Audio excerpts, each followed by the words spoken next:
안녕하세요. 저는 정신과 전문의 최윤정입니다. 또 올해 3월에는 나와 친해지는 연습이라는 책을 쓴 작가이기도 합니다. 반갑습니다.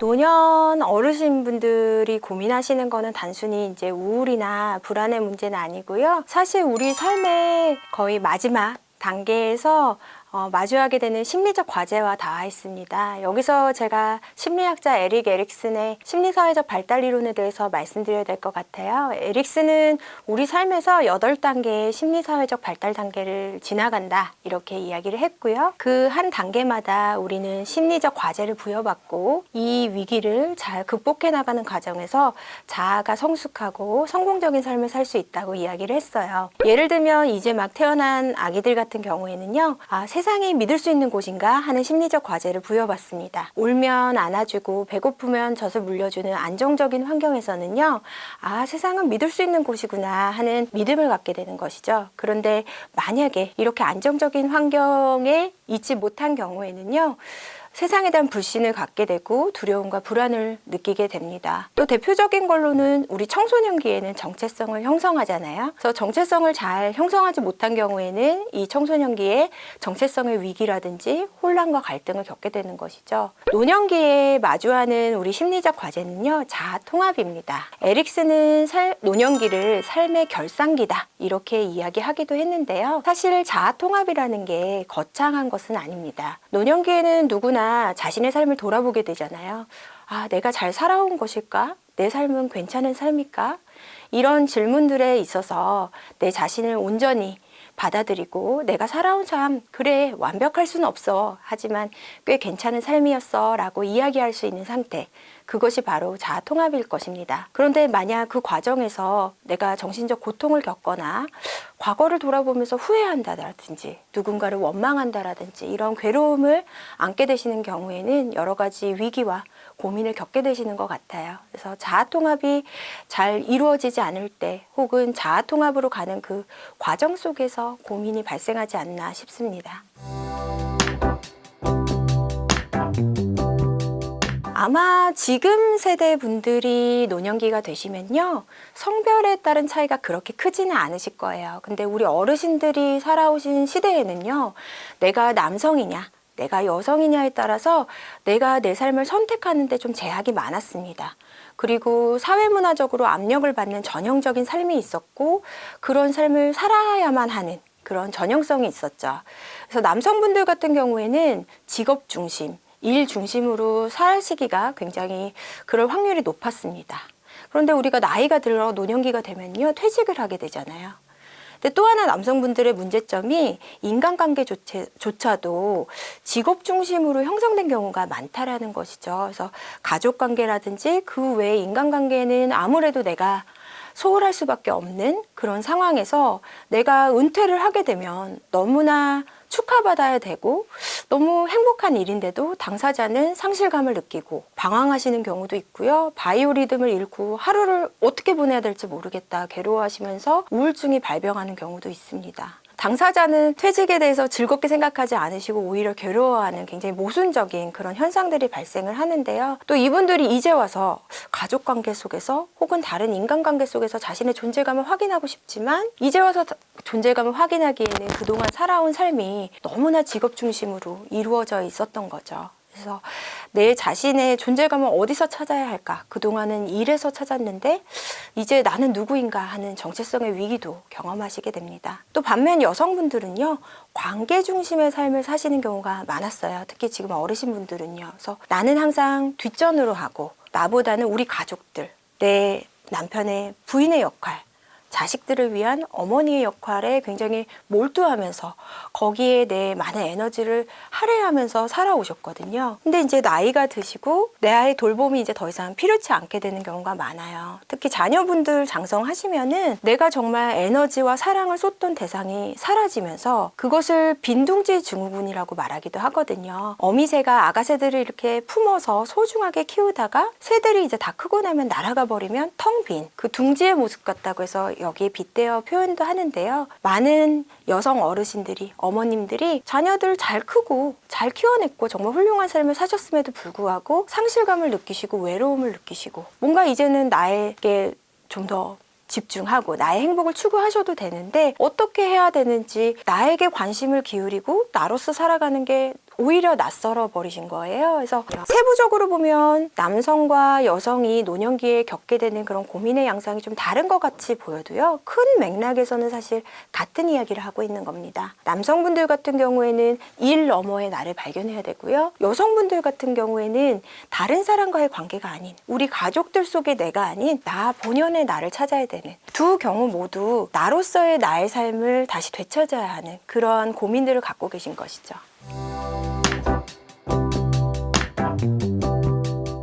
이제 노년기 우울증의 특징은요, 물론 그 이전 세대들도 마찬가지입니다. 신체적 감각을 동반을 하지만 노년기 우울증은 특히나 더 신체적 감각을 많이 호소를 하세요. 그래서 사실 어르신분들이 우울하다라는 이야기보다는요, 기운이 없다, 입맛이 없다, 힘이 빠진다, 머리가 아프다, 어지럽다 이런 식으로 표현을 하시기 때문에 바로 정신과에 오시는 경우가 아니라 내과나 신경과나 정형외과나 이런 다른 과들을 전전하시다가 결국에는 우울증이었네 하며 정신과로 오시게 되는 경우들도 많이 있어요. 그래서 이런 신체 감각들은 사실 비특이적입니다. 그래서 비특이적이란 말이 조금 의학적인 용어라서 다시 설명을 드리면은 어떤 딱 꼬집어서 어떤 질병으로 인한 증상이야 라고 하기 애매한 증상들, 추상적이고 모호한 증상들을 많이 표현하시거든요.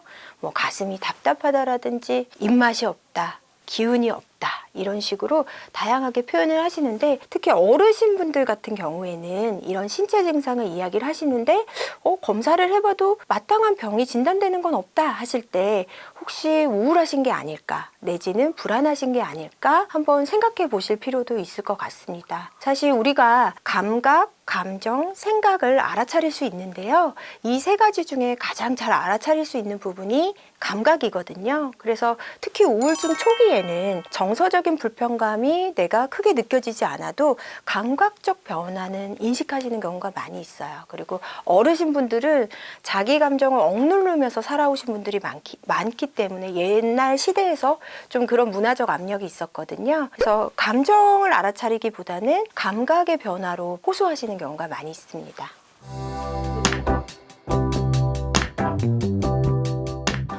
이 부분 굉장히 중요한 부분인데요. 사실 우울감이라고 하는 건 감정인 거고요. 우울증이라고 하는 거는 질환인 거죠. 그래서 질환이라는 얘기는 병원에 내원하셔서 진료도 받고 치료를 하셔야 된다라는 이야기가 되는데 그래서 이 두 가지를 구분하는 게 굉장히 중요합니다. 저는 진료실에서 환자분들한테 이렇게 말씀을 드려요. 우울감이라는 거는 기분의 문제라면 우울증이라는 것은 기능의 문제다. 그럼 기능의 변화가 생기면 우울증이라고 우리가 판단 내릴 수 있다는 이야기인데요. 기능의 변화가 생기게 되면 일상이 변화합니다. 우울증이라는 거는 사실은 다른 말로 해석을 해보면요. 내 몸과 내 뇌에서 에너지가 굉장히 떨어진 상태다라고 이해할 수가 있어요. 그래서 우리가 일상적으로 늘 하던 일들도 굉장히 버겁게 느껴집니다. 아침에 일어나는 것도 힘들고 내가 늘 하던 취미생활도 힘겹게 느껴지고 사람 만나는 것도 나이가 너무 버겁다라는 느낌 때문에 피하게 됩니다. 그래서 모임 같은 것들도 피하고 약속도 잡지 않고 혼자 지내시는 경우들도 많이 있고요. 취미 활동도 하던 거 안 하신다라든지 어르신들 왜 반찬 만들기도 하시고 집안 정리도 하시고 본인 용모도 단장을 하시는데 그런 행위들도 점점 게으르게 하시고 잘하지 않는다. 그러면 우울증의 신호일 수 있고요. 그 다음에 식사라든지 수면과 같이 우리 일상에서 중요한 부분들에도 문제가 생깁니다. 식욕이 없어진다라든지 거꾸로 폭식을 하게 되신다라든지 안 먹던 음식은 너무 많이 먹는다. 이런 모습들도 우울증하고 관련이 있고요. 무기력해서 하루 종일 잠만 온다. 피곤하다. 이런 모습을 보이시기도 하고 없었던 불면증이 생기거나 불면증이 조금 있었는데 그다지 심하지 않았는데 더 심해졌거나 이런 식으로 내 일상에서 늘 하던 생활의 패턴들 내 라이프 스타일이 변화할 때는 우울증을 의심할 수 있고요. 이 경우에는 병원에 내원하셔서 진료를 받고 적절히 치료를 받으셔야 합니다.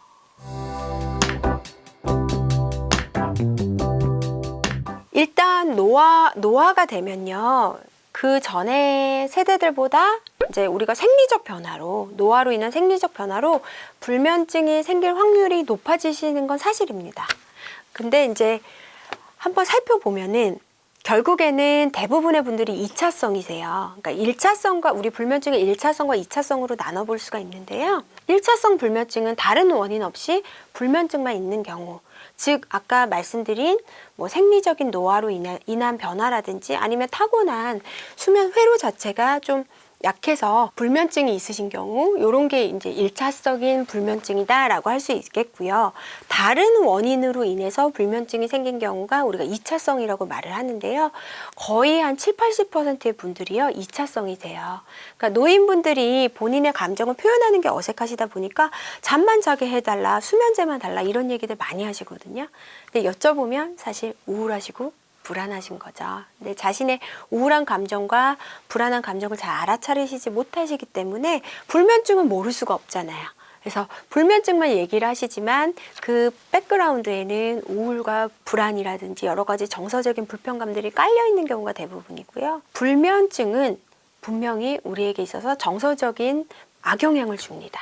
그래서 자는 동안에 우리는 감정을 정화하는 효과가 있어요. 감정을 안정시키고 정화하는 효과가 있는데 숙면을 취하지 못하시면은 그런 과정들을 내가 치유 효과, 자연적인 치유 효과를 못 누리시는 거잖아요. 그러면 나날이 내가 매일 불면증이다. 그럼 이것이 계속 부채가 돼서 점점 누적 효과가 쌓이는 겁니다. 그렇게 되면 정서적으로 불면 자체가 우울증을 유발하고요. 불면 자체가 불안증을 유발하거든요. 그래서 불면증으로 인해서 우울증이 심해지고 또 우울증과 불안증으로 인해서 불면증이 악화되고 계속 악순환을 그리게 됐어요. 그래서 이런 불면증을 갖고 있다. 그게 1차성이어도 사실은 치료를 받으셔야 되는 거고요. 왜냐하면 불면증을 계속 내가 놔두게 되면 우울증이나 불안증이나 여러 가지 정서적인 어려움도 겪고 또 뇌혈관, 심혈관에도 치명적인 영향을 주거든요. 그래서 약물 치료를 통해서 숙면을 취하는 게 정신건강, 신체 건강에 이롭기 때문에 1차성이어도 치료를 하셔야 되고 사실 알고 보면 2차성인 경우들도 많이 있으시기 때문에 이 경우 정신과에 내원하셔야 되는 거죠. 그래서 수면 문제는 사실 정신과에 내원하시는 게 좋은 게 뭐냐면은 단순히 수면 문제를 수면제로만 해결할 수 없기 때문이에요. 정신과에 내원하시면은 2차성인 경우도 감별을 할 수가 있고 그 경우에 적절한 치료를 해드릴 수가 있거든요. 그래서 정신과에 내원하셔서 불면증이 있다면 내가 아무리 오래된 문제라고 해도 방치하지 마시고 치료하시는 게 맞습니다. 만성 우울증 환자분들 같은 경우에는요, 본인이 우울하시다라는 감각이 많이 떨어져요. 인식이 떨어져요. 그러니까 힘드신 건 맞는데 급성 우울증 환자분들 같은 경우에는 늘 잘 지내오시다가 지금 너무 기능의 변화가 뚜렷하게 느껴지거든요. 나의 지금 2달 전의 모습과 지금이 너무 다르기 때문에 불편감도 호소하시고 굉장히 힘들다라는 말도 많이 하시고 치료 받아야겠다고 본인이 직접 오시는 경우가 많은데 만성화되신 경우에는요, 나름대로 또 거기 안에서 적응을 하시게 됩니다. 근데 이 적응이라는 게 좋은 게 아니죠. 치료 시기를 놓쳐서 내가 만성화되면서 내 의욕이 떨어진 채로, 내 흥미가 떨어지신 채로, 내 삶의 질이 굉장히 떨어지신 채로 지내시는데 여기서 특별하게 문제점을 발견하지 못하고 지나가시는 경우가 있어요. 근데 이 경우에도 우리 삶에는 왜 기복이 있잖아요. 더 안 풀리는 시기도 있고 더 나은 시기도 있고 만성 우울증 환자분들이 그럭저럭 겨우겨우 이렇게 지내오시다가 어떤 스트레스를 받거나 안 좋은 일이 생기면은 더 많이 우울해지시거든요. 그 순간 병원에 오세요.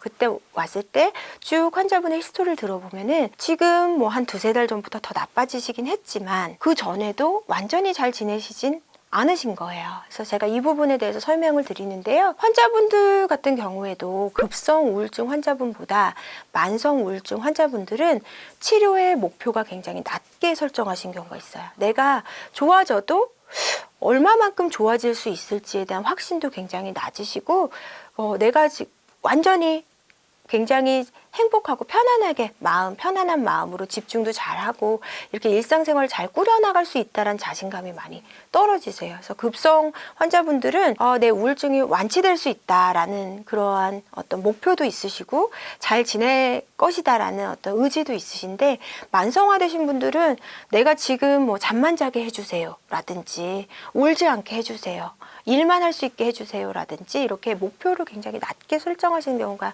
있어요. 그래서 제가 이 경우에는 조금 더 우리가 행복한 삶, 우리가 삶의 질을 높였을 때의 삶이 어떤 삶인지에 대해서 먼저 말씀을 드리고 충분히 목표를 높게 잡아보자. 그래서 오히려 이게 터닝 포인트가 될 수 있다라는 설명도 드려요. 지금 굉장히 힘들어지셔서 병원에 오셨고 이걸 계기로 사실은 내가 오랫동안 끌어왔던 문제들을 다시 돌아보고 해결할 수 있는 계기가 생긴 거일 수도 있다. 그래서 이게 전화위복이 돼서 내가 지금 뭐 두세 달 전부터 생긴 이슈로 우울해졌는데 그 두세 달 전의 상태가 되는 게 아니고 그 전에도 사실은 우울했거든요. 그거보다 더 높은 삶의 목표를 세우고 우리가 더 나아질 수도 있다. 그래서 오히려 전환점으로 삼아보자 이런 말도 많이 해드립니다. 증상, 사실 다른 세대의 우울증에서도 없다는 건 아니고요. 다만 이제 노년기 우울증에서의 가장 특징이 무엇이냐면 앞서 말씀드린 대로 신체 증상을 많이 호소하신다라는 거. 감정적인 부분보다는 몸이 여기저기 아프다고 하시고 힘이 없다고 하시고 어지럽다고 하시고 이런 식으로 신체 증상을 많이 호소하세요. 그 다음 두 번째 또 특징이 뭐가 있냐면은 내 인지 기능이 떨어진 것을 적극적으로 호소를 하시거든요. 또 치매도 굉장히 많이 걱정을 하시면서 요새 자꾸 깜빡깜빡한다. 내가 정신이 멍하다. 왜 그런지 모르겠다. 나 치매 아니냐. 그래서 우울증 환자분들 중에 본인이 치매 검사를 하시기에 내원하시는 경우도 있거든요. 근데 알고 보면 치매가 아니고 우울증인 경우. 이런 경우들도 꽤 많이 있습니다. 물론 이제 우리가 신체 증상 호소하시는 것도 그렇고 브레인 포그라고 해서 우울증으로 인해서 인지 기능 떨어지는 것도 그렇고 젊은 세대에서 없다는 건 아니에요. 젊은 세대에서도 이런 증상들을 다 같이 동반을 하시는데요. 노인분들은 조금 더 이걸 두드러지게 말씀하시는 경우가 많이 있습니다.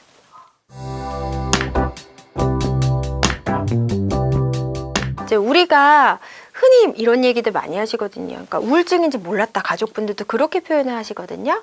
우울증 환자는 이제 우울함을 표현할 것이다. 불안증 환자는 불안한, 우리가 이렇게 전형적으로 생각하는 거 있잖아요. 그런 감정만 우울증일 거야, 불안증일 거야 라고 생각을 하시는데 사실 이유 없이 화를 내고 신경질 내고 짜증내는 경우에 우울하시거나 불안한 경우가 많이 있습니다.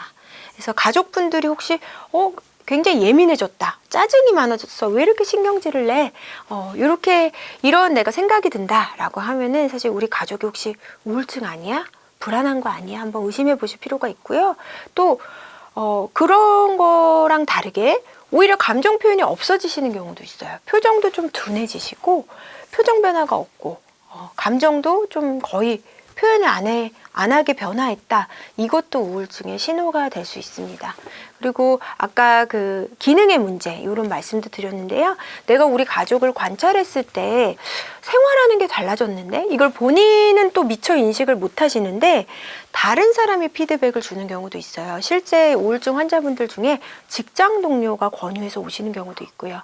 왜냐하면 이 사람이 직장 생활하는 게 뚜렷이 다르거든요. 뭐 지각을 한다라든지 업무 속도도 달라지고 표정도 달라지고 이런 거를 동료들이 알아채는 경우도 있고 가족분들이 권유해서 환자는 정작 내가 뭐가 변했나? 이렇게 생각을 하시는데 주변에서 보시기에 예전과 다르게 주변 정돈도 안 돼 있고 용모 단장도 안 하시고 혼자 자꾸 있으려고 한다. 그래서 어르신분들 같은 경우에 막 여기저기 아프시다고 하고 혼자 자꾸 있으시려고 할 때 가족분들이 그냥 대수롭지 않게 넘어가시는 경우가 있어요. 그냥 연세 드셔서 그런 거겠지, 기운이 없으신 거겠지 하시는데 사실은 자꾸 신체적 불편감을 반복적으로 호소하시거나 혼자 있으려고 하시거나 일상생활에 변화가 있으면은 우울증 여부도 꼭 한번 판단을 해보셔야 돼요. 그리고 인지 기능에 대해서도 자꾸 깜빡깜빡 하실 때 치매뿐만 아니라 우울증도 우리가 의심해 보실 수가 있거든요. 이 경우에는 치매셔도 적절한 치료 시기를 놓치면 안 되니까 꼭 정신과를 방문하셔서 관련 검사들도 해보시고 우울증이 됐든 치매가 됐든 적절한 치료를 받으셔야 되겠습니다.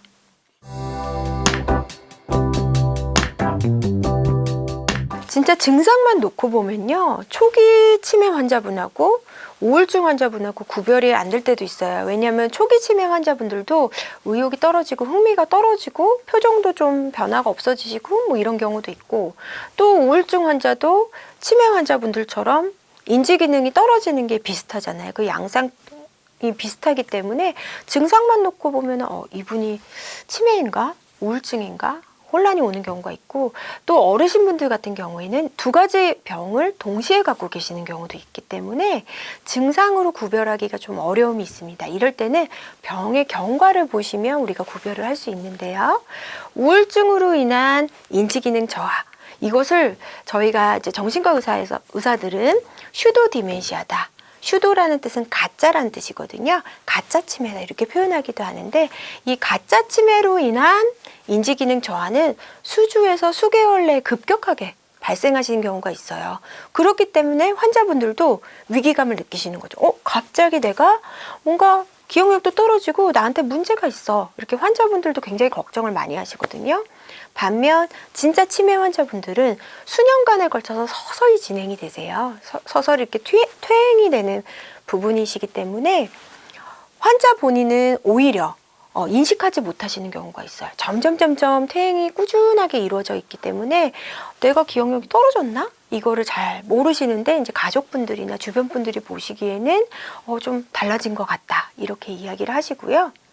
또 가짜 치매 환자분들, 우리 우울증으로 인한 인지기능 저하 환자분들은요, 기복이 있으세요. 어떤 때는 좀 인지기능이 좋아졌다가 다른 때는 또 정말 치매 환자처럼 보이시거나 이렇게 왔다 갔다 하시는데요. 치매 환자분들은 만성적으로 꾸준히 퇴행된 모습을 보이시기 때문에 단기간만 이렇게 보면은 기복이 크게 존재하지 않습니다. 이렇게 이제 가짜 치매 환자분들, 진짜 치매 환자분들이 정신과에 오시면 우리가 기억력 검사를 하잖아요. 가성 치매 환자분들 같은 경우에는 뭔가 나는 모르겠다 하시면서 자포자기 하시는 경우들이 더 많이 있어요. 왜냐하면 우울증이시기 때문에요. 의욕이 굉장히 떨어지시거든요. 그러니까 검사가 복잡하고 신경 쓰는 게 너무 힘들게 느껴져서 버겁게 느껴져서 모르겠어요 이렇게 해버리시는 경우가 많이 있고, 진짜 치매 환자분들은 어떻게든 해내시려고 하시는 모습들이 있습니다. 애쓰면서 어떻게든 맞춰보시려고 하는, 그래서 검사를 잘 보고 싶어 하시는 그런 모습들이 있습니다.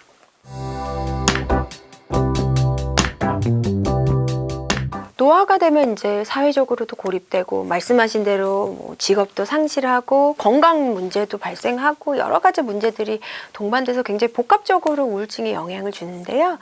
연구에 따르면 이 중에서 그러면 가장 정신적으로 스트레서가 되는, 이 사람이 우울증을 발병하는 데 있어서 기여를 많이 하는 가장 큰 요인은 무엇일까 봤더니 인간관계였습니다. 즉 배우자 사별, 그리고 가까운 관계로부터 멀어지는 데서 오는 사회적 고립, 이것이 가장 우울증 발병하고 상관이 있었고요.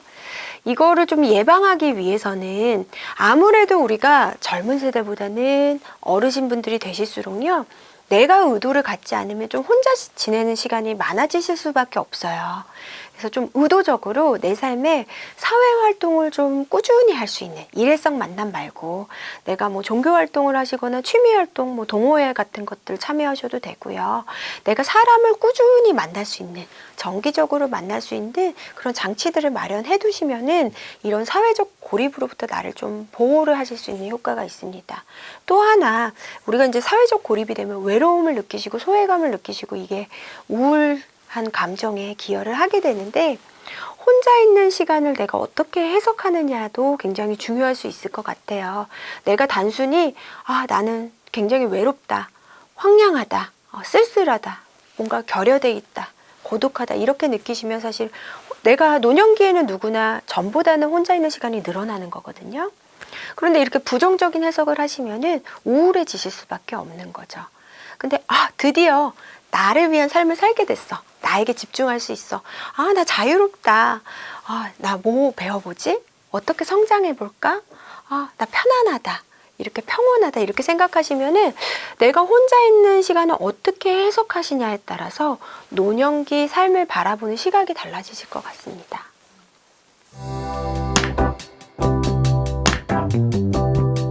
만약에 우리가 우울증을 방치를 하게 되면은요, 아까 가성치매 말씀도 드렸어요. 인지기능 저하를 동반하는 우울증을 우리가 가성치매다 이렇게 표현하기도 하는데, 이분들을 추적 관찰했더니 1년 이상 방치를 하면요, 이분들 중에 20%가 실제 치매가 발병하신다고 합니다. 그래서 우울증을 그냥 방치하면 치매까지 생기시는 거예요. 우리 어르신들이 굉장히 제일 무서워하시고 두려워하시는 병이 치매신데, 치매로 발전할 수 있기 때문에 우울증 반드시 치료하셔야 돼요.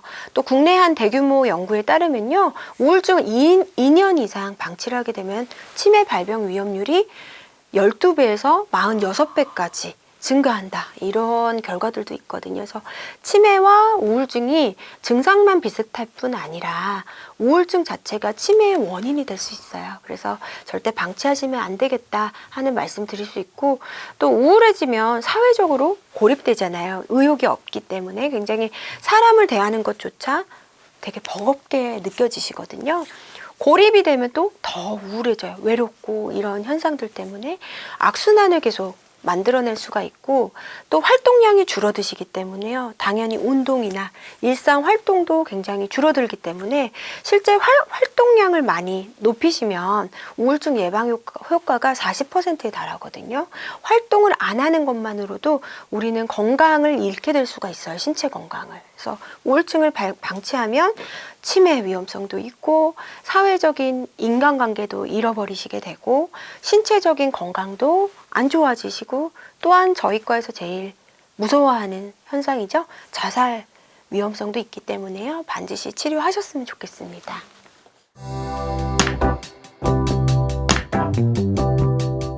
우울증은 이제 서서히 조용히 이렇게 발병한다, 진행한다, 그렇게 느껴지는데, 생각보다 또 이 가장 위험한 자살 징후는 뚜렷하게 나타나는 경우가 많이 있습니다. 그래서 가족분들이 주의 깊게 살펴보시면은 이러한 비극적인 사태를 예방하실 수가 있어요.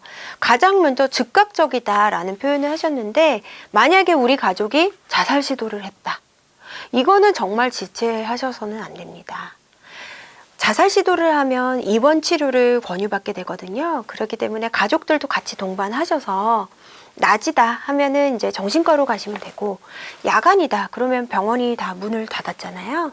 그 경우에는 응급실, 우리 큰 3차 병원이나 이런 데는 다 정신과가 있는데 응급실 쪽으로 가셔서 가족들 동반하셔서 적절한 지금 치료를 받으시고 조치를 취하셔야 되고요. 자살 시도를 직접적으로 한 건 아니지만 자살을 암시하는 여러 가지 행동들이 있으실 수가 있어요. 가령 언어적 표현으로 나는 짐이 되고 싶지 않다, 더 살아서 무엇하냐, 이런 식으로 우리가 넋두리라고 지나치실 수도 있는데, 이런 말들을 계속 반복적으로 하신다, 약간 죽음을 암시하는, 삶의 무의미감을 암시하는 말들을 계속 하신다면 가족들이 이거를 위험신호로 해석하셔야 되고, 행동적으로도요, 뭔가 아끼던 물건을 주변에 나눠준다라든지, 재산을 정리하신다, 유언장을 갑자기 쓰시거나 유언 같은 말을 하시거나, 이런 뭔가 내 신변 정리를 하는 듯한 모습을 보이시면은 이 현상에도 주목을 하셔야 됩니다. 또 이렇게 뚜렷하게 직접적으로 자살이나 자해나 이런 관련 행동을 하시지 않으셔도요, 내가 보기에 우리 가족이 굉장히 고립되어 있다, 그리고 일상이 굉장히 무너져 있다, 잠을 못 주무시고 식사도 안 하시고 이런 생활도 달라져 있다, 용모도 굉장히 신경 쓰지 않으신다, 이런 모습들을 보이시면, 무기력한 모습을 보이시면 이건 중증 우울증에 해당이 되고, 이게 계속 진행될 경우에는 자살이나 이런 가능성도 있으시기 때문에 병원에 가셔서 치료 받으시게끔 가족분들이 잘 돌봐주시는 역할을 하시는 게 중요합니다.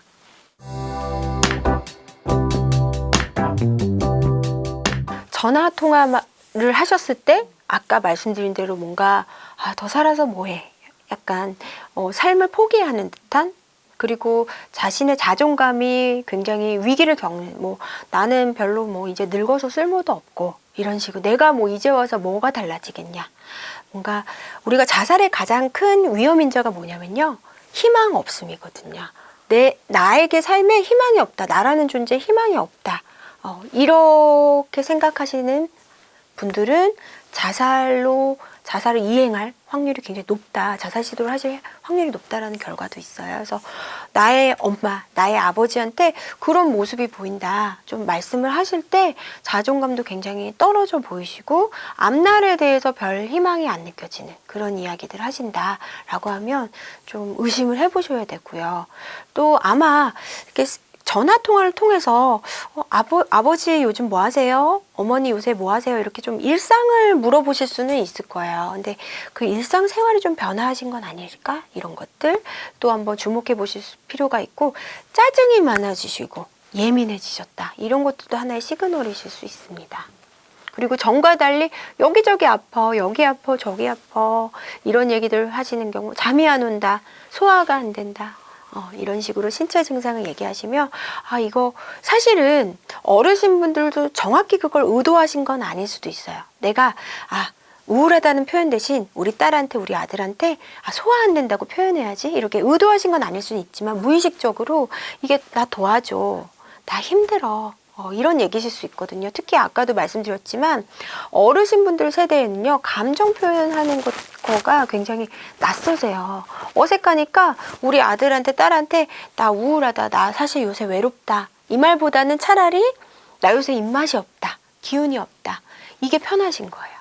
나도 모르게 자꾸 신체 증상들을 계속 얘기하신다. 그럼 병원 가봐 이 얘기보다는 혹시 우울한 거 아닐까? 우리 엄마, 우리 아빠 어디 지금 정신적으로 힘드신 거 아닐까? 한번 살펴봐 보시는 것도 필요할 것 같습니다.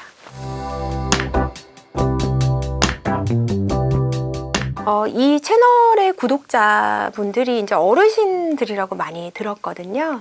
그래서 세대 간에 좀 차이가 있어요. 근데 어르신들 같은 경우에는 뭐가 문제가 되냐면은 예전부터 감정 같은 경우도 참아야 된다. 이런 어떤 문화적인 압력도 많이 있으셨고요. 다른 사람을 우선시하라는, 그것이 올바른 것이다라는 그런 압력을 많이 받아오면서 지내오셨어요. 그래서 나에게 어떤 관심을 갖고 나에게 애정을 베풀고 하는 행위에 대해서 낯설어 하시고 심지어는 죄책감을 느끼시는 경우도 있어요. 내가 너무 이기적인 거 아니야? 이렇게 하시면서 먼저 나와 잘 지내기 위해서는 어르신분들 같은 경우에는 특히 더 나와 잘 지내는 것이 이기적인 게 아니다, 내가 죄책감을 느껴야 될 부분이 아니다 하는 심리적 장벽부터 허물어내셔야 될 것 같아요. 실제 우리가 다른 사람에게 이제 공감 능력이란 이야기를 할 때 EQ라는 단어를 많이 쓰잖아요. 근데 사실 EQ라는 거는 감정 지능이라는 이야기거든요. EQ가 단순히 공감 능력만 표현하는 게 아니고 감정 지능을 우리가 EQ라고 하는데, 이 EQ 안에 공감 능력도 포함되는 요소입니다. 근데 이 감정 지능에 대해서 연구한 학자들의 연구에 따르면요, 모든 감정 지능의 다양한 요소들의 근간이 되는 게 있다고 해요. 그게 무엇이었냐면 자기 감정 인식 능력이었습니다. 내가 내 감정을 알아차리고 내가 어떤 감정을 느끼고 있는지 나와 소통할 수 있는 능력이 가장 중요하다는 거예요. 이 능력이 형성되지 않으면요, 다른 감정 지능의 요소들도 발달할 수 없다라는 결과를 얻었거든요. 즉 이걸 다른 말로 하면요, 내가 나와 소통하지 못하고 나에게 공감하지 못하시면 다른 사람에게도 공감할 수 없다라는 이야기가 돼요. 왜 우리 흔한 말로 다른 사람에게 좋은 사람이 되려면 나에게 좋은 사람이 되어라 라는 말이 있잖아요. 근데 이게 말뿐만은 아니었던 거죠. 실제 연구 결과에서도 내가 나한테 충분히 공감하고 나와 소통할 수 있는 사람이 다른 사람에게도 공감을 줄 수 있고 소통할 수가 있는 거예요. 그래서 내가 나의 행복을 추구하고 나에게 관심을 가지는 게 절대 이기적인 게 아니구나. 오히려 내가 그렇게 나와 소통할 수 있어야만 다른 사람에게도 진정성 있는 공감을 할 수 있구나. 이렇게 오해를 좀 풀어주시는 과정이 필요할 것 같고요. 그러면 이제 나와 소통하는 것이 이기적인 게 아니야, 죄책감을 느낄 필요가 없어 라는 상태가 되셨으면요, 나와 잘 지내시는 방법은 내가 다른 사람하고 잘 지내는 방법과 크게 다르지 않습니다. 우리가 어떤 다른 사람하고 잘 지내려고 할 때 먼저 그 사람에 대해서 알아가잖아요. 아, 이 사람은 이런 걸 좋아하고 이런 거 관심 있어 하고 아, 이런 걸 싫어하는구나.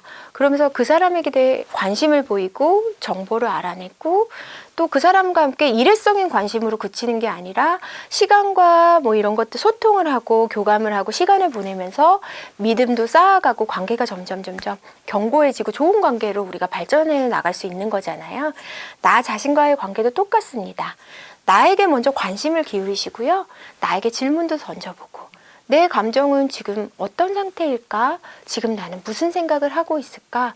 나는 어떤 걸 좋아하지? 어떤 걸 원하지? 하고 자신과 소통하는 시간을 꾸준히 늘려가시고요.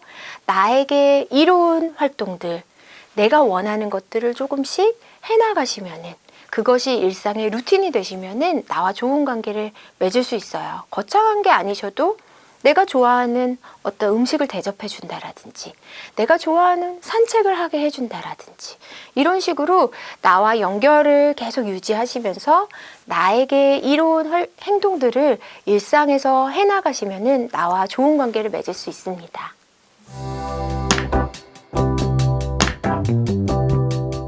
사실은 이제 가족분들하고 같이 오시는 경우가 많이 있거든요. 근데 이제 어르신들은 특히나 더 이제 연로하시니까 같이 오시는 경우가 있고, 뭐 다른 세대, 다른 나이대에도 가족들이 함께 오시는 경우가 있죠. 그때 제가 이제 진단을 말씀드리면 환자분보다도 가족분들이 더 충격받은 표정으로 이렇게 앉아 계신 경우가 있어요. 그러면서 굉장히 놀라시고 죄책감도 막 느끼시면서 나 때문에 혹시 우울증이 생겼나 이런 생각들을 하시는 거죠. 그리고 도대체 네가 왜 우울증이 생긴 거야? 막 이런 식의 반응. 우리 엄마가 왜? 우리 아버지가 왜? 우리 딸이 왜? 근데 그런 반응 때문에 환자분들이 더 힘들어 하시거든요, 사실은요. 근데 많은 분들이 오해하시는 게 내가 잘했으면 우울증이 안 생겼을 것이다. 내지는 내가 잘하면 우울증이 치료될 것이다. 근데 사실 가족분들이 생각하시는 것만큼 가족의 역할이 환자 우울증에 직접적인 영향이 되지 않는 경우들이 많이 있어요. 그 환자분들이 받으신 스트레스가 가족만 있으신 것도 아니고 여러 가지 우리 발병 요인들이 있잖아요. 그리고 이미 우울증이 진행이 된 상황에서는 가족이 이렇게 하고 저렇게 함으로써 우울증을 치료할 수 있는 게 아니거든요. 근데 막 굉장히 충격을 받으시고 그 다음에 저한테 어떻게 해야 돼요? 내가 뭐 해줘야 돼요? 막 굉장히 다급하시고 굉장히 막 그 심리적인 압박을 표현을 하시는데 사실은 굉장히 간단합니다. 가족분들은 울타리가 되어 주셔야 돼요. 뭘 직접적으로 세부적으로 내가 이걸 하고 이런 말을 하고 저런 말을 하냐에 따라 환자분이 치료되고 뭐 나빠지고 이런 게 아니라요. 정말 내가 그냥 편안한 환경이 되어줘야겠다. 실제 정신분석가인 도널드 위니컷은 이것을 홀딩 인바이러먼트라고 했는데요. 우리가 이제 한국말로 해석을 하면 품어주는 환경이 되는 거죠. 내가 진짜 우울하면 내 가족한테 우울하다고 말할 수 있어야 되거든요. 근데 아까 그렇게 가족이 더 놀라고 황급해하고 조급해하면요. 우울해도 가족이 걱정할까봐 말을 못해요. 그리고 내가 우울하다고 하면 우리 가족이 왜 우울한 거야? 언제 낫는 거야? 막 이런 식으로 가족분들도 사실은 공감을 안 해주고 싶어서 그런 건 아니겠죠. 근데 그 마음의 무게가 죄책감이라든지 과도한 책임감이 환자한테 오히려 공감할 수 없게 만드는 거예요. 내가 여유를 갖고 아 그래 살다 보면 우리 우울감 느낄 수도 있지. 나도 우울할 때 있는데 우리 가족도 느낄 수 있지. 우울증이란 병이 올 수도 있지. 잘 치료하면 되지. 이렇게 여유로운 마음으로 환자가 충분히 자신의 감정을 표현해도 거기에 너무 막 일희일비하지 마시고 환자가 좀 괜찮다 그러면 가족분들도 막 안도하시고 환자가 또 다시 우울하다 그러면 막 절망하시고 조급해하시고 막 이런 경우들이 있거든요. 그러지 마시고 환자분은 가족들의 안정적인 모습을 통해서 더 치유가 될 수 있어요. 그래서 큰 어떤 환경이 되어 주셔서 편안하게 내가 내 감정도 툭툭 말해도 가족이 거기에 막 충격받고 이렇지 않고 아 그렇구나 힘들 수도 있지 이렇게 경청해 주시고 그럴 수도 있다라는 그러한 표현을 해주셔야 돼요. 우울할 수도 있다. 우울증이 생길 수도 있다. 나으면 되는 거니까. 아직 치료받은 지 뭐 몇 달 지났는데 왜 낫지 않는 걸까? 막 가족이 더 그렇게 하지 마시고 아직은 치료를 계속 받다 보면 좋아지는 단계이고 아직은 좀 덜 치료돼도 괜찮아, 아직은 우울증 증상이 남아있어도 정상적인 거야 하고 환자분이 오히려 안도하실 수 있게 해주시는 게 필요하고, 가족분들이 너무 치료 전면에 나서게 되면요, 오히려 환자분이 치료의 주체가 되지를 못하세요. 그렇게 되면 정신과 병도 그렇지만 모든 병이요, 환자가 주체가 되지 못할 때 예후가 나빠지거든요. 오히려 가족들은 뒤에서 든든한 배경이 되어 주셔야 되고요. 만약에 물론 환자가 지금 누가 봐도 우울증인데 정신적으로 힘들어하는데 아직 치료를 안 받네 하시면 뭐 병원을 예약을 해준다든지 같이 진료를 권유하고 오거나 이렇게 연결다리 역할을 할 수 있지만, 본인이 막 환자처럼 막 대답을 하시고 병원에 다니시고 이렇게 하실 필요까지는 없는 거예요. 환자가 자신을 치료할 수 있도록 서포트 해주시고 연결다리 역할만 하시고, 치료는 전문 치료진에게 잘 받을 수 있도록 치료진들한테 맡겨두시고, 환자가 주체적으로 치료진과 소통하는 것이 가족들이 과도하게 개입하는 것보다 훨씬 더 좋은 결과를 낼 수 있습니다. 그래서 환자의 주체성을 잃지 않게 도와주시면서 품어주시고, 환자가 우울증에 걸린 것을 스스로 자기 혐오에 빠지거나 내가 이 문제야 라고 생각하지 않도록, 내가 우울하면 그 말도 편안하게 하실 수 있도록, 그리고 가족이라는 그 든든한 울타리 속에서 내가 소속감을 느끼실 수 있도록 이렇게 품어주는 환경이 되어주셔야 돼요. 그러기 위해서는 내가 환자에 너무 어태치 되시는 게 아니라 내 삶의 중심을 딱 잡고, 그리고 우울증이란 병이나 내 가족이 앓고 있는 병에 대해서도 내가 조금 더 여유를 갖고 좀 더 긍정적인 시각으로 바라보실 필요가 있을 것 같습니다. 이제 우울증은 이제 정신적인 병이라고 이해하실 수도 있지만, 사실 따지고 보면 뇌에서 발생하는 병이기 때문에 뇌는 우리 신체의 일부이잖아요. 그렇기 때문에 내가 신체 건강을 위해서 이로운 행동들 우리 누구나 다 알고 계시잖아요. 건강하게 수면하고 좋은 음식들 먹고 소식하고 규칙적으로 운동하고, 이런 모든 활동들이 사실은 정신 건강에도 이롭습니다. 그리고 정신 건강과 신체 건강은 서로가 상호작용을 하기 때문에 신체를 건강하게 유지시키는 것만으로도 우울증을 예방하는 효과가 있어요. 실제 노인에 대한 연구를 했는데, 노인분들 중에 만성질환이라든지 아니면 신체적인 기능이 떨어지신 분들은 우울증이 발병할 확률이 훨씬 높았거든요. 그러니까 내 몸을 건강하게 잘 유지하는 것, 그것도 우울증의 예방적 효과가 될 수 있겠고요. 또 하나, 아까 말씀드린 대로 내가 노년기에 사회적인 활동을 하는 거, 여러 사람들과 교류하는 거, 이것도 굉장히 중요한 역할을 합니다. 우리는 기본적으로 사회적인 뇌를 지녔거든요. 이건 진화적인 이유에서 그 기원을 찾아볼 수 있는데요. 원시시대에는 우리 무리를 지어야만, 우리는 물리적인 힘이 약했잖아요. 우리를 공격할 수 있는 공격자들에 비하면. 그래서 인간들은 무리를 지어야만 생존에 유리했습니다. 그렇기 때문에 사회적인 그 욕구가 채워지지 않으면요, 우리 뇌는 경고 사인을 보내요. 소외감이나 외로움이라는 부정적인 감정을 막 일으켜서 사람이 빨리 관계를 맺도록 촉구하려는 의도인데, 의도는 좋은데 우리는 고통을 느끼는 거죠. 우리 모두가 사회적인 뇌를 지녔는데 노년기는 아무래도 혼자 지내실 확률이 높거든요. 그래서 내가 의도적으로 좀 사회활동을 챙겨서 하시는 거, 아까 말씀드린 대로 정기적으로 좀 사회적인 활동을 할 수 있는 그러한 장치들, 어떤 모임에 가입하시거나 뭐 종교활동 하시거나 이런 것들을 좀 해두시면 좋고요. 또 하나, 우리 다양한 활동을 하시는 게 좋습니다. 일상생활을 풍요롭게 갖고 나가시는 거예요. 어떻게 보면 젊은 시기에는 관계에 매여서, 일에 매여서 내 삶을 다양화할 수가 없어요. 근데 이제는 정말 자유롭게 내 일상을 꾸려나가실 수가 있거든요. 새로운 것도 배워보시고, 또 새로운 사람들도 만나시고, 새로운 장소에도 가보시고, 다양한 취미 활동도 즐겨보시고, 이렇게 다양하고 풍요로운 일상생활을 보내시면 우리 뇌의 신경 가소성에 긍정적인 영향을 주게 됩니다. 신경 가소성이라는 거는 우리가 여러 가지 경험이나 새로운 환경에 자극을 받았을 때요, 뇌의 구조와 기능이 발달하는 거거든요. 이렇게 긍정적인 자극을 많이 받게 되면요, 뇌 건강이 굉장히 이롭고 우울증에도 예방 효과를 갖게 됩니다.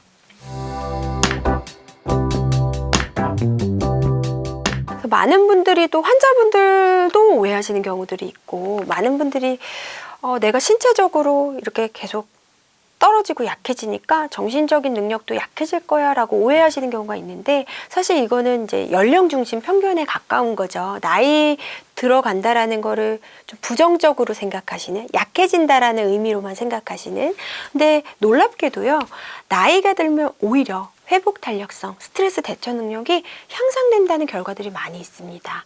한 예를 들어드리면요, 부정적인 자극에 노출되었을 때 연세가 드실수록 신경학적인 반응이 줄어들게 됩니다. 이게 무슨 얘기냐면, 내가 좀 스트레스를 받고 안 좋은 경험들을 했을 때 내가 그 부정적인 감정에 덜 휘둘리고 평정심을 유지할 수 있다는 거예요. 젊은 세대들보다.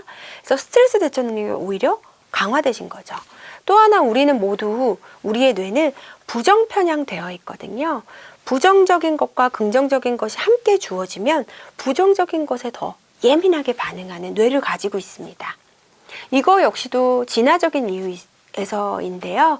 원시 환경에서 어떤 조상들은 굉장히 긍정적일 거고, 또 어떤 조상들은 굉장히 비관주의자였을 거예요. 그런데 그 환경에서는 사실 비관주의를 갖고 있는, 부정적으로 생각하는 조상들이 살아남기에는 유리했을 것입니다. 풀잎이, 풀숲에 바람이 이렇게 불었을 때, 낙관론자들은 바람 부나 보다 이렇게 편안하게 생각을 하셨을 거예요. 사실 그런 성격을 지니신 분들이 살기엔 편하고 정신건강에는 이롭죠. 근데 어떤 또 조상들은 굉장히 개복치처럼 이거 뭐야, 사자 온 거 아니야 하고 굉장히 놀라고 대비를 했을 거예요. 근데 그 환경에서는 사실은 낙관론자보다는 비관론자가 많이 살아남았고요. 우리가 그러한 유전적 속성을 물려받아서 우리는 부정적으로 생각하기가 쉽고, 여러 가지 우리가 우울감, 불안감을 겪는 이유도 이런 뇌의 특성 때문이거든요. 연구 결과에 의하면 노화가 될수록, 내가 나이가 들어갈수록요, 이런 부정적 편향이 옅어진다고 합니다. 즉, 부정적 측면만 바라보는 게 아니고 긍정적 측면도 균형 잡혀서 바라볼 수 있는 여유가 생긴 거죠. 상황을 좀 더 다면적으로 평가하게 된 거예요. 이처럼 물론 신체 기능은 연세가 드시면 좀 떨어지실 수밖에 없지만, 정신적으로는요, 오히려 더 깊어지고 유연해지실 수가 있습니다.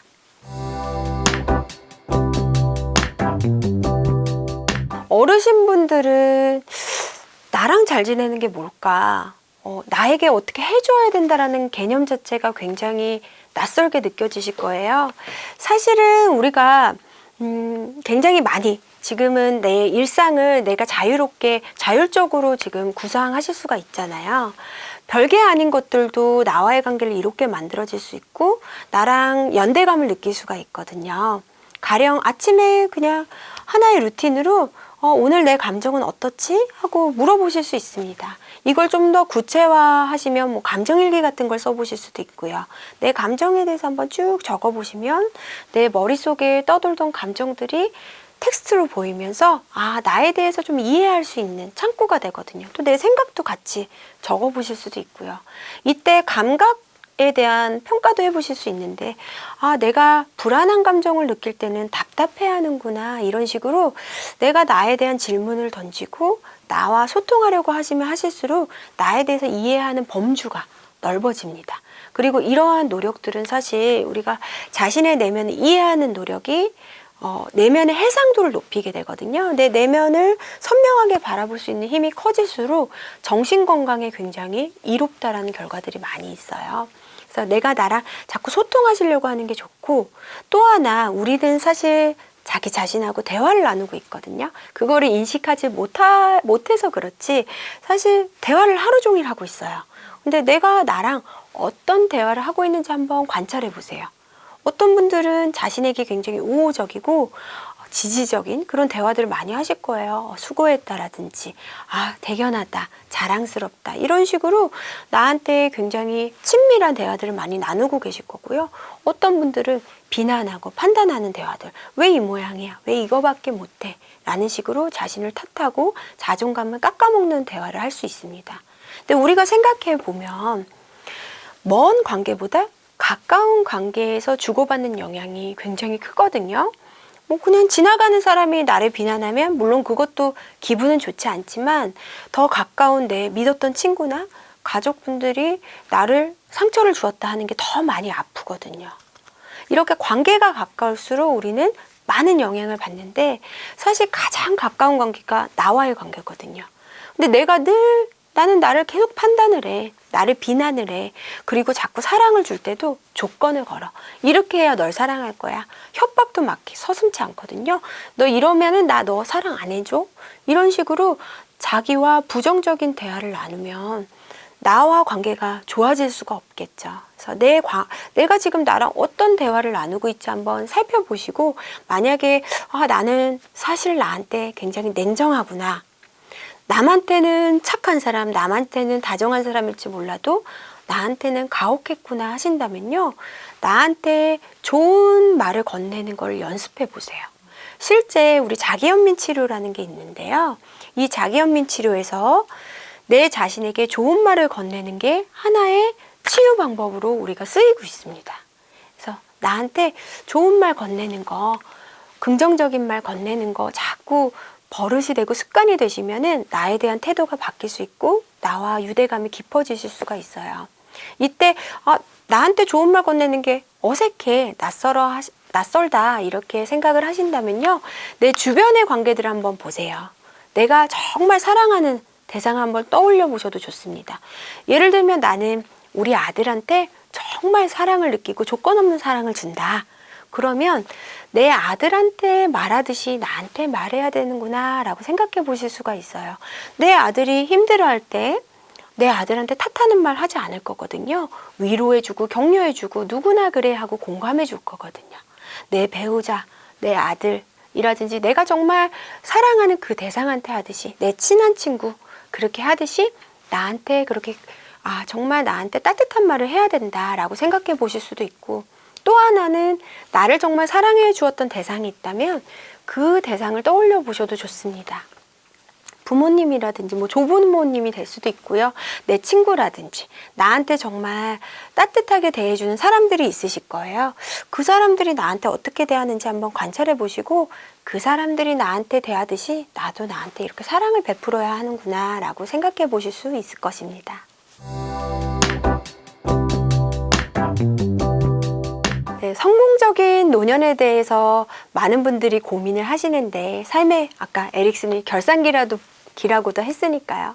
성공적인 노년은 이제 더 이상 무엇을 막 생산해낸다라든지 무엇을 더 소유한다라든지 이런 걸로 결정지어지지 않습니다. 사실 성공적인 노년 그리고 노년기에 우리가 갖게 되는 심리적 과제가 자아 통합인 만큼 나와 얼마나 잘 지내느냐, 나와 어떤 관계를 맺고 있느냐가 굉장히 중요하거든요. 그래서 내가 나한테 정말 좋은 친구가 되어주실 수 있다면 그것은 성공적인 노년이실 거예요. 지금까지 살아오시면서 얼마나 많은 위기를 겪어내시고 상처도 받으시고 어려움, 역경 다 지나오셨을 거예요. 그런 자신한테 정말 따뜻하고 다정한 말씀 한마디 건네보시면 좋을 것 같습니다. 여기까지 오느라고 정말 대견하다, 수고했다, 그리고 사랑한다는 얘기도 좀 해주시고요. 이렇게 자기 자신하고 좋은 관계를 맺어가신다면은 우리는 성공적인 노년을 보내면서 행복해지실 수 있을 것입니다.